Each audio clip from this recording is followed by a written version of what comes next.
ruido con otro nombre.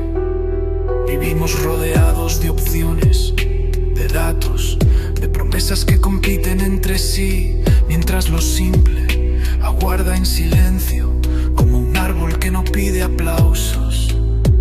La vida no se llena de verdad por añadir, sino por soltar. No hace falta saberlo todo, ni estar en todas partes, ni responder a cada voz que llama. Una vida más simple no es una vida más pobre, es una vida más presente.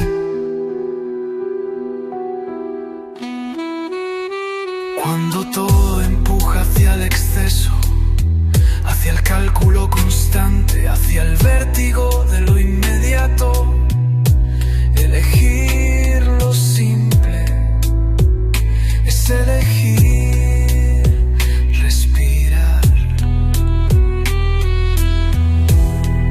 Un solo pensamiento claro vale más que 1000 opiniones prestadas. Una conversación sin pantallas sabe más que 100 mensajes leídos por encima. No tener es también una forma de tener, cuando lo que se queda es justo lo que importa. La simplicidad no es falta, es enfoque, es dejar de perseguir lo que no nutre, es afinar el ojo para ver lo esencial, porque el alma, como la luz, se dispersa si no se concentra, y concentrarse hoy es casi un milagro.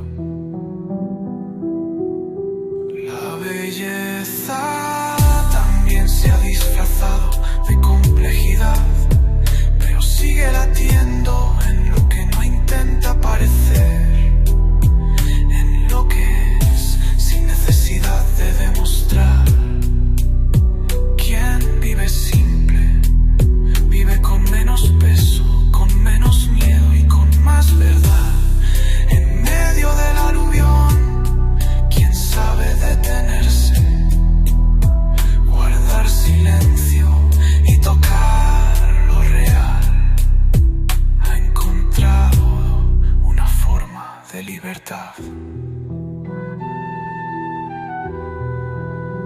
No es necesario huir del mundo, pero sí saber cuándo apartarse, bajar el volumen, quitar lo innecesario y volver lo pequeño, donde todo comienza, porque al final lo simple permanece cuando lo complejo cambia.